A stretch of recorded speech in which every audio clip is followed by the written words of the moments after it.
Hello again, and welcome to another episode of I Want to Talk About This Album. And today, hey, what do you know? Today is my birthday. Yes, I think as you're watching this, I think I'm going to put it up on Friday, November 7th. But today, as I record this, my birthday is November 6th. Happy birthday to me. I am 56 years old today. That's right, 56. And I'm up here on my roof talking about Public Enemy when I'm 56 years old. Imagine you had told me when I was, let's say, 16 years old, they would say, whoever would say, you're going to be living in Mexico, standing up on the roof doing a YouTube video talking about Public Enemy. I would say, how do you know I'm going to be living in Mexico? But here I am, and so happy birthday to me. And I got not a lot of things, but something to talk about before I get to the Public Enemy. It takes a nation of millions to hold us back record. And I'm going to give, there's a really good reason why I've decided to talk about this album today. But before I get to the episode, Public Enemy, it takes the nation of millions to hold us back. I just want to comment quickly on, related to the fact that it's my birthday. You know, you might know if you've watched this channel with any regularity that Kiss I consider to be my favorite band, depending on what criteria is used. And there's no doubt that Alive is my favorite album ever. It's not just my favorite live album. It's not my favorite Kiss album. Some would say it's my favorite album of all time. I know that sounds very dramatic, but it's true. I love Kiss Alive, first record I ever got. And I'll talk about that very, very briefly today. I'll try to keep it brief because today, on November 6th, Kiss announced that finally the long-awaited Kiss Alive box set is coming out. Now, the thing quickly I want to talk about, you know, they just a couple of weeks ago, they put this Dress to Kill box set. Eddie Kramer, the producer of Alive, he mentioned in an interview back in the summer that he had recently remixed or remastered the master tapes, the actual live recordings from the 4 or 5 concerts that Alive was called from. That was Wildwood, New Jersey, Cleveland, Davenport, Iowa. I think 2 shows in Davenport, and of course Cobo Hall in Detroit. And so everybody said, oh wow, cool, a 50th anniversary Kiss Alive box set. And then I guess at this point it was just a few weeks ago, late October, Kiss announced that it was a Dress to Kill box set. And kind of strangely, I talked about this very briefly at the time, that, you know, two of the bonus records, or I guess it was actual 4 or 5 actual physical records, but 2 titles were going to be included as bonus discs on the Alive, on the Dress to Kill box set. So you had the Dress to Kill, the original version remastered, and then and I will get to Public Enemy for all you Public Enemy fans. Dress to Kill remastered, a bunch of, I think 23 or 24 studio outtakes, instrumental versions, different mixes, alternate endings, things like that, of the songs on Dress to Kill. And then the full, complete, unedited show from Cobo Hall in May, I think it was May 16th, 1975. And the first Davenport show that was from July, whatever the date was, 1975. And I thought, and I guess everybody else thought, well, it's not really a Kiss Alive box set. It's just bonus material for the Dress to Kill box set, which was, I said at the time, I felt like Kiss were really missing the boat that they didn't release Dress to Kill and Alive. Well, I was kind of right about that, because just today they announced that Alive is getting its own deluxe edition, super mega gargantuan mammoth box set. It's coming out, I think, on November 21st, I think, something like that. I love that these are coming out so quickly, and it will have the other complete shows that were used for Alive, which is the second Davenport show, Wildwood, New Jersey, and Cleveland only part of it. I think only 5 or 6 songs from Cleveland. Apparently that whole show doesn't exist, or maybe it was lost or destroyed or something, but there will be some songs from Cleveland and a lot of stuff. Now, unfortunately, it's $400 US, which is that's like 2 months rent for me. And the Dress to Kill was the same things too. There's no way I could ever afford it. Sadly, I'm not quite a pauper, but I'm far from a rich man. And so I'm shifting my focus, and I was drooling and dreaming about that Dress to Kill box set. Now I've kind of shifted my focus to to the Alive box set. I will never have either, but if I could choose one, I'm very excited to hear the Alive box set. It's going to be remastered also, I think, and then there's going to be a Blu-ray disc of the original Alive, not just remastered but remixed by Eddie Kramer, and lots of cool bonus stuff. That great, I would love, God, how much I would love these 100-page books that are included in the box set, but for $400 US plus shipping, as I said, that's a couple of months rent for me, plus I just can't do it. So my dreams have shifted to dreaming and wishing that I could get the Dress to Kill box set to the Alive box set. Neither of them are going to happen, but I will download those. I did download the Dress to Kill, I think the day before it came out, and I will do the same with Alive. And it's only sold on Kiss Online. You also had to, I think, pay $50 to become a Kiss Army member just to buy it. So it's actually $450 plus shipping. Horrendous, just tremendously awful. And I saw a guy comment saying that true Kiss fans will buy this. If you don't buy this, you're not a true Kiss fan, which is an idiotic thing to say. I am a true Kiss fan, whatever that is. It's been since 1976 I've been listening to Kiss, and I'm not quite a rich Kiss fan. This is for rich people. So anyway, maybe I will talk about those box sets in digital format at some point. I will never physically touch them. Anyway, so now I'm going to talk about, as I bend down to pick it up, Public Enemy. It takes a nation of millions to hold us back. And the reason why I'm talking about this today, before I get to the actual record, this is, I think, for me, a great story to talk about. Why I'm talking about this record today is I'm going to see Public Enemy live for the first time ever this weekend on Saturday, November 8th. Guns N' Roses is playing at Foro Sol, or Estadio GNP in Mexico City. And tickets went on sale 6 months ago or something. And I tried to get tickets for it. You may know, again, if you've watched this channel with any regularity and paid attention to my moaning and complaining, I've had and continue to have and will always have problems with my bank back in Canada, my credit card. I won't go into it too much, but when I tried to get tickets, my credit card was blocked, and I have to call and get manual approval for my credit card to be used, despite the fact that I've had that credit card for 36 years. Since 1989 I've had that credit card, and I've lived in Mexico for 19 years, but when I use it for Ticketmaster in Mexico, every time it gets red flagged, and I have to call the bank, and it takes 25 minutes to sort things out. By the time I got it sorted out, tickets were gone, and I was very displeased about that, because I really wanted to see Guns N' Roses and didn't see it because of crap with my bank. That would be TD Canada Trust. And recently, a friend of mine and a friend of the channel, this guy, and I asked him if it was okay to talk about it and say his name, and he said, yeah, Chris Phillips. Thank you, Chris. Chris was my savior. He sent me a message recently, and he said, now I'm not sure about this. I didn't ask. People say you don't look a gift horse in the mouth. So I didn't question this, but he sent me a message, and he said, because he came for Iron Maiden last year, and he's American. He lives in Oregon, I think, somewhere in Oregon, where the city is on fire and there's civil war and everything, apparently.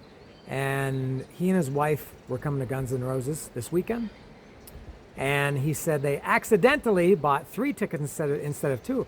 I don't know how that happens, but I'm very happy that he did buy 3. And he said, do you want the ticket for free? And I said, yeah, of course. So, and I've dealt with a lot of crap. Everybody does. A lot of people are full of hot air, is a nice way of saying it. And a lot of people are all talk, and they say they're going to do something and they never do.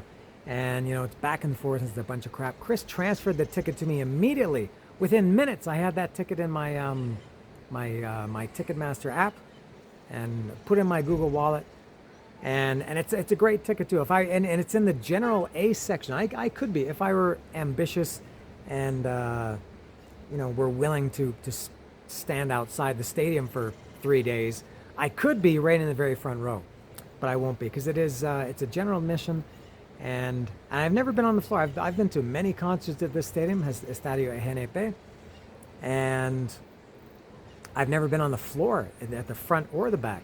So this will be my first time on the floor. So thank you, Chris, for that. And I was very excited too to see. I mean, I wanted to see Guns N' Roses, of course, but I thought, oh man, Public Enemy is open for Guns N' Roses. This is a very interesting pairing. I have no idea what Public Enemy is like. I don't know what, and I've only seen rap artists live a couple of times. I saw Ice-T once or twice. I saw him in a tiny, tiny, tiny place with about 100 people, a small club in 1993. And I saw Ice Cube in 92, I think. And that's it. As far as rap goes, that's all I've seen. Going to be very interesting to see how a Guns N' Roses crowd accepts and hopefully embraces Public Enemy. I will for sure. I'm very, very excited. And they only announced that, I think about a month ago, that they just said Guns N' Roses Mexico. And it was only 5 months later, like a month ago, and they said, hey, Public Enemy is opening for Guns N' Roses in Mexico City. So I'm very, very excited to see that this weekend. Now, related to that, because the concert is on a Saturday, I will be going to El Chopo on Saturday morning. I figure if I'm in Mexico City on a Saturday, I may as well take advantage and go to El Chopo, as I've done many times. So if you like that kind of stuff, watch for an El Chopo video. I plan on doing this video that I'm talking to you right now. Should be up on Friday, November 7th, so it will be your tomorrow. Watch for an El Chopo video. I think I'll put that up next week. I will also do, obviously, I've been doing these for years, I'm going to do a video of the bootleg Guns N' Roses merch.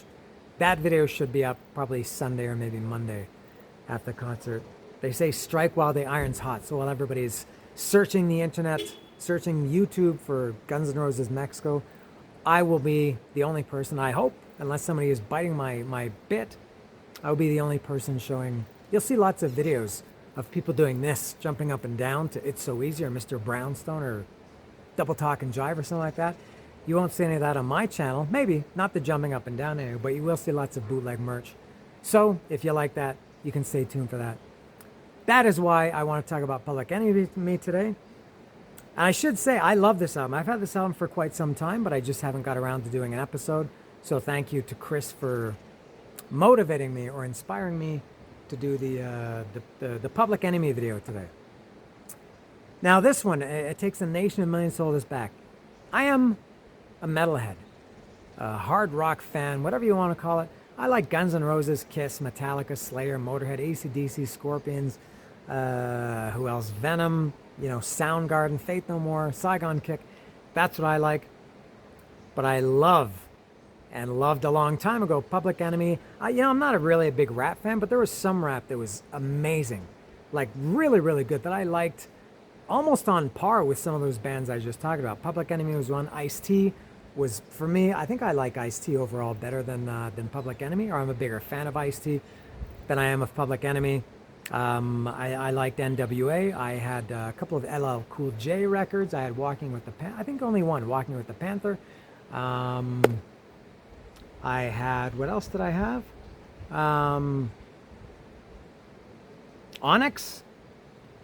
Not very many rap albums in my collection, but Public Enemy. Oh my God, Public Enemy was and is really, really, really good. A very top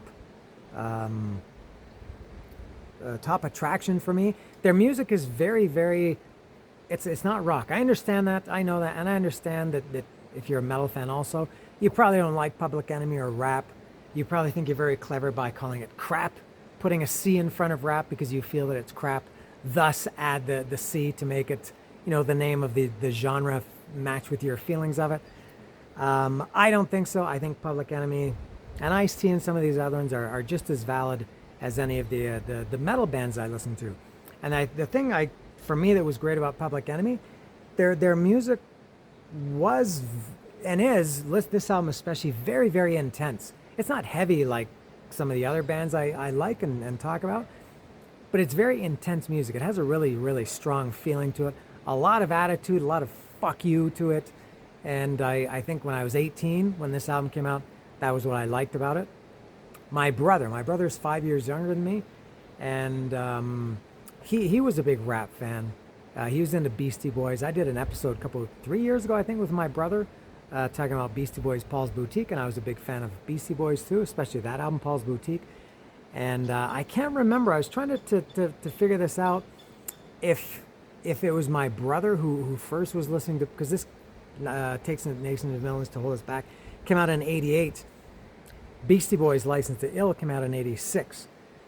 I can't remember if it was my brother who got me into this, or if I had it and then my brother was into it at the same time. I really don't know. I'd have to ask my brother about that. I don't know if my brother's got a great memory. I don't know if you'd remember that.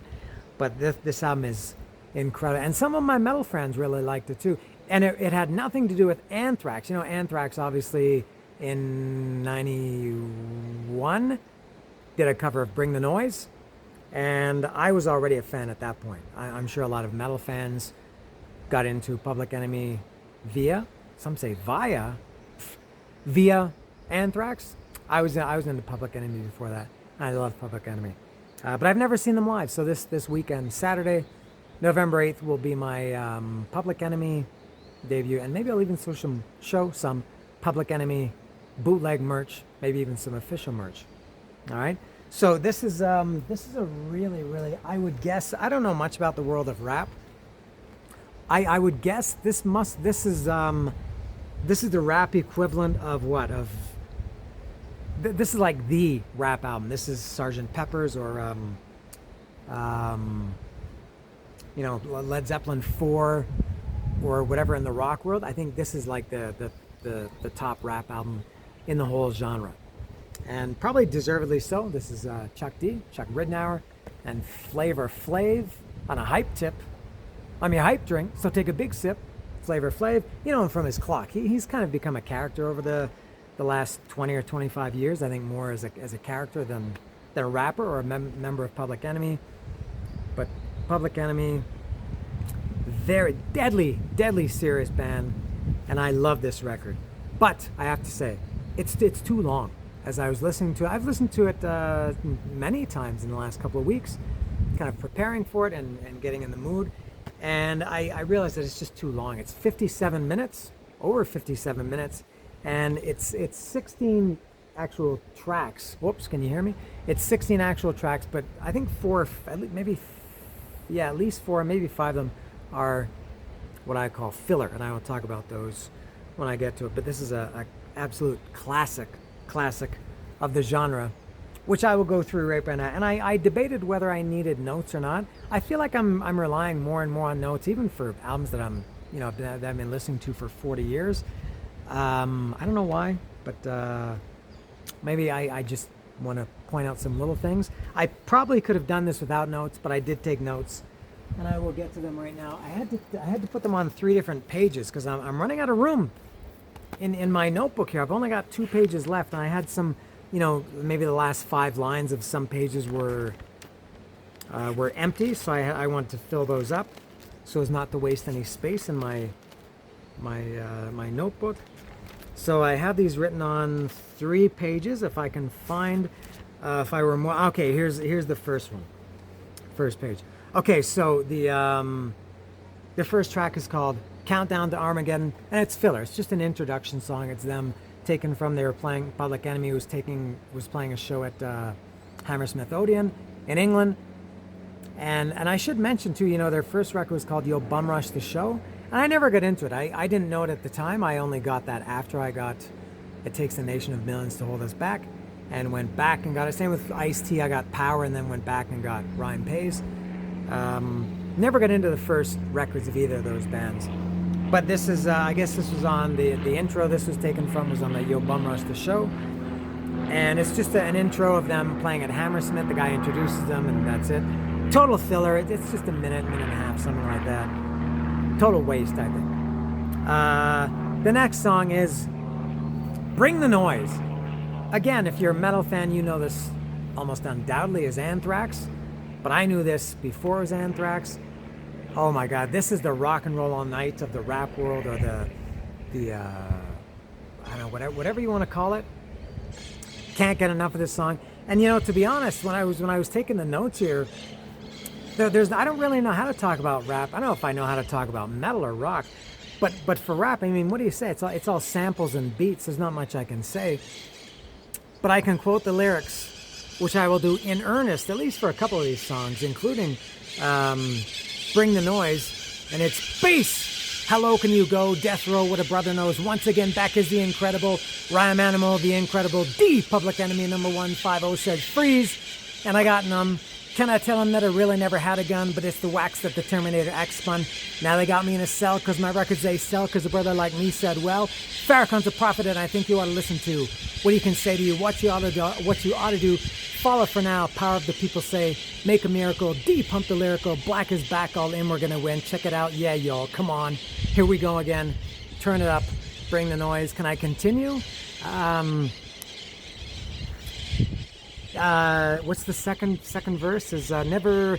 Can I do it? Never better than bad. Never better than bad. As corrupt as a senator. I miss something there. Soul on a roll, but you treat it like soap on a rope because the beats and the lines are so dope. Listen, the music is a blessing before. I'm missing something there. They'll never care for the brothers and sisters across the country. Has us up for the war. We got to demonstrate. Come on. They're going to have to wait till they get a rate. Radio stations, I question their blackness. They call themselves black, but we'll see if they play this. Turn it up, bring the noise. And then I think it's the final verse is...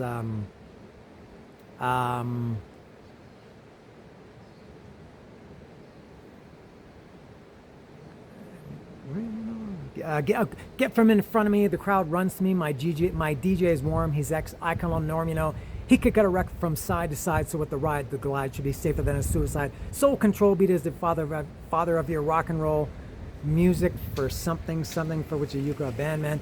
Make it, abuse it. You call them demos, but we ride limos too. What you gonna do? Rap is not afraid of you. Beat is for Sonny Bono. Beat is for Yoko Ono. Run DMC for said a DJ could be a band. Stand on its own feet, get you out your seat. Beat is for Eric B. and LL as well, hell. Wax is for Anthrax, Silicon Rock Bells. Ever Forever, Universal at Will Sell. Time for me to exit, Terminator Exit. That song is fucking awesome. I can never, ever, and it's just so fun to, and I know I screwed it up there and I missed some parts and maybe mixed some verses up, but I just love singing, rapping that song, whatever. And Chuck D, what a great, just a great big booming loud authoritative voice he's got. I love Chuck D. Next is don't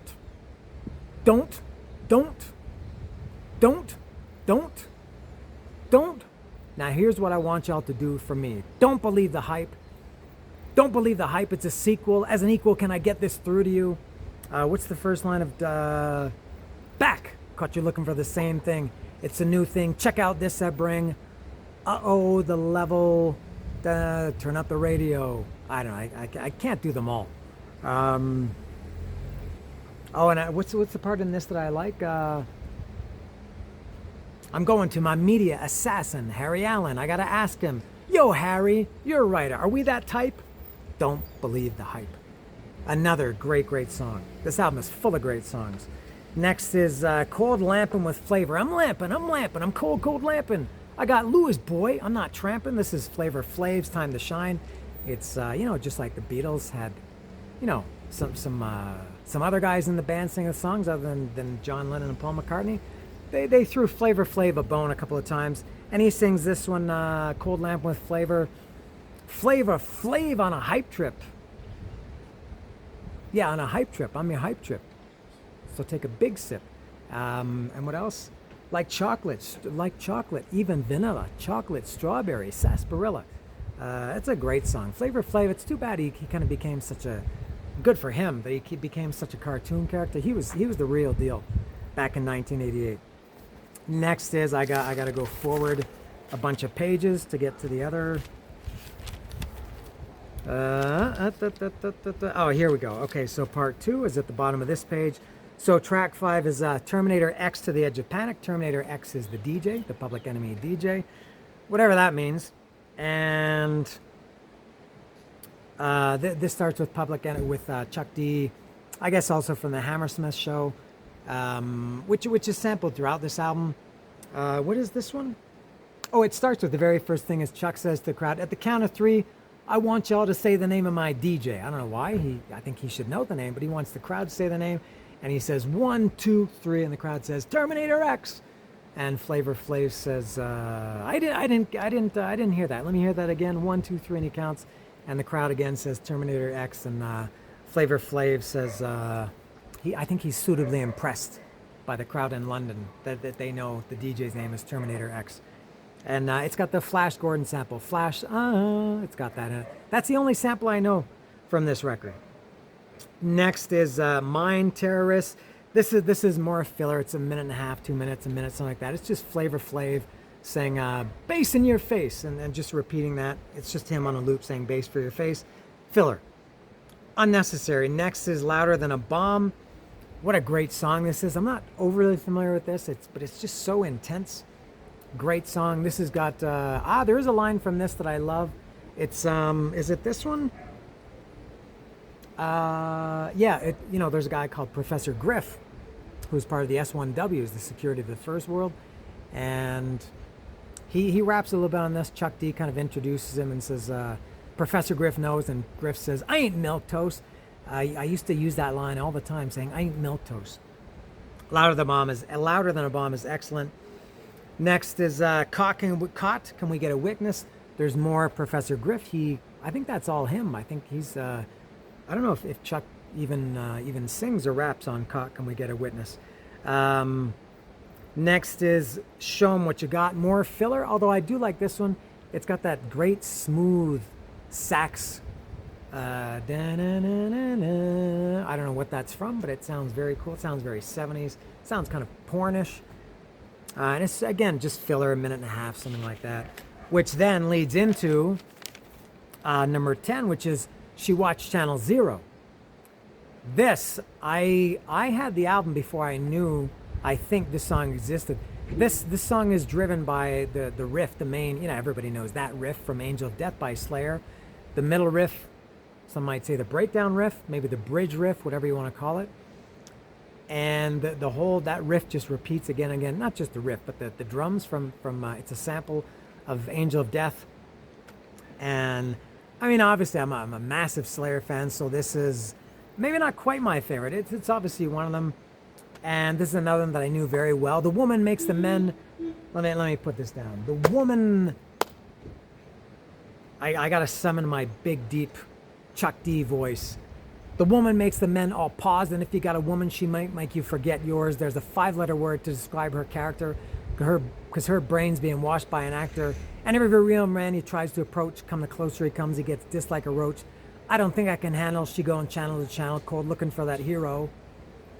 She watched Channel Zero, and that's over the Slayer riff and drums. 27548. She watched. She said, "I'll add it up to 0," and nothing in her head. She turns and turns, and she hopes and hopes. She turns and turns, and she hopes that this. What is it? She turns and turns, and she hopes the soaps are for real. She learns that it ain't truth. Nope, I think that's what it is. But rather die than lie. Fall for a fool for some dude on the tube. I don't think I can handle. She go channel to channel, cold looking for that hero. She watched Channel Zero. That's a great song. Anything, if you can fit Slayer into a song and rap over it with Chuck D's big voice, you got yourself a winner. Next.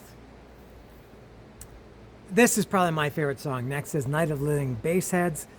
Here it is. Bam! And you say, goddamn, this is the dope jam. But let's define the term called dope, and you think it means funky now. Nope.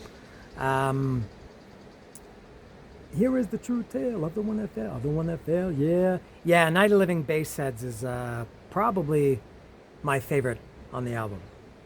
Next is Black Steel in the Hour of Chaos. I love that song title. This has also got the live, more something taken from the live Hammersmith show. I got a letter from the government the other day. I opened and read it. It said they were suckers. They wanted me for their army or whatever. That's a great song too. Black Steel in the Hour of Chaos.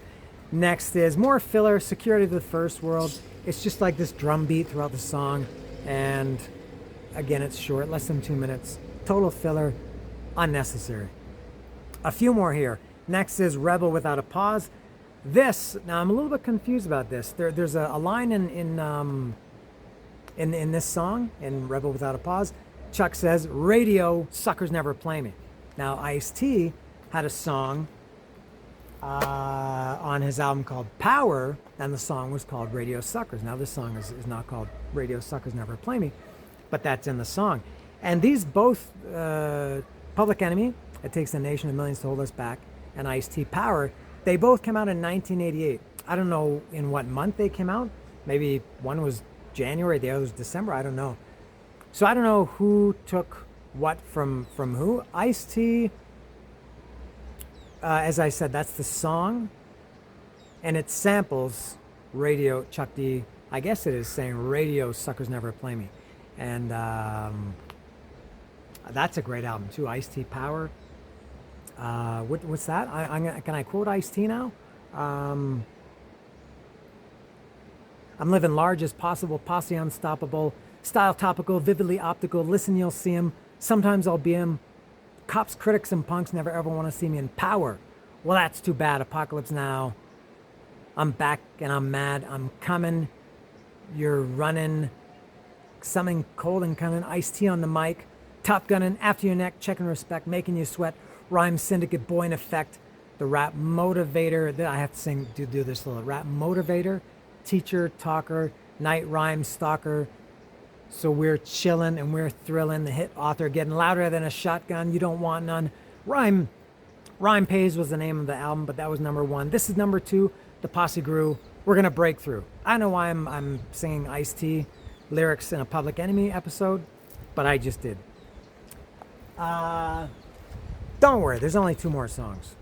Is Mike Pratt even watching this? I'm not even sure that he's so dedicated. He's my number one fan. The penultimate song, that is to say the second to last song, is called Prophets of Rage. There was a band that started maybe about 10 years ago that was taken from the title of the song, Prophets of Rage. It was Rage Against the Machine minus Zach De La Rocha, which is Tom Morello, Brad Wilk, and Brad Comerford, and them with Chuck D, basically replacing Zach De La Rocha, and Be Real from Cypress Hill. Cypress Hill was great too. Black Sunday was a great album. And I think they just did one album, and that was it. They disappeared. But anyway, Prophets of Rage is a good song. And then the last song, 16 songs. It's too many. How many fillers were there? I'll try to count after. The last song is Party for Your Right to Fight. Not Fight for Your Right to Party, but Party for Your Right to Fight. And then you've got Flava Flav in your left ear, Chuck D in your right ear, and they're rapping simultaneously. And it's a pretty cool song.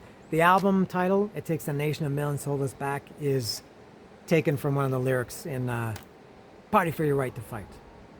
And that's it. Let me count how many fillers there were. Security of the First World. I gotta go back here. That's one. Show 'em What You Got is two. Mind Terrorist, three. I gotta go back. Mind Terrorist 3. Does this even matter?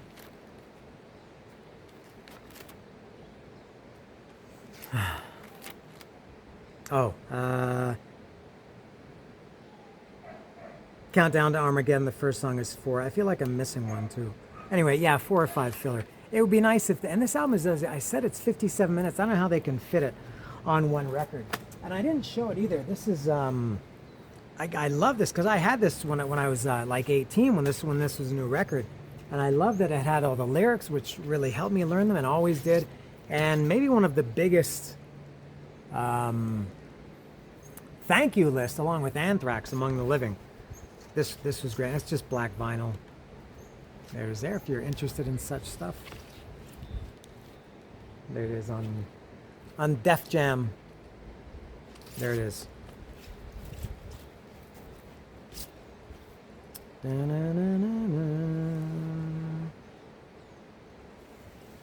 All right, that's it. So I will be seeing these guys, Chuck D, Flavor Flav, this Saturday in Mexico City. Watch for the video of the Guns N' Roses merch, bootleg and probably official. Watch for an El Chopo video coming up maybe a couple days after that. And I'm very excited to see Public Enemy. And Guns N' Roses too, of course. Thank you, Chris Phillips, for generously gifting me the ticket. I am very, very, very appreciative. It's so nice that somebody would do that for me, and I promise I will have a good time. So stay tuned for that. And until then, that is all from me and Chuck and Flavor Flav. This is Public Enemy. It takes a nation of millions to hold us back.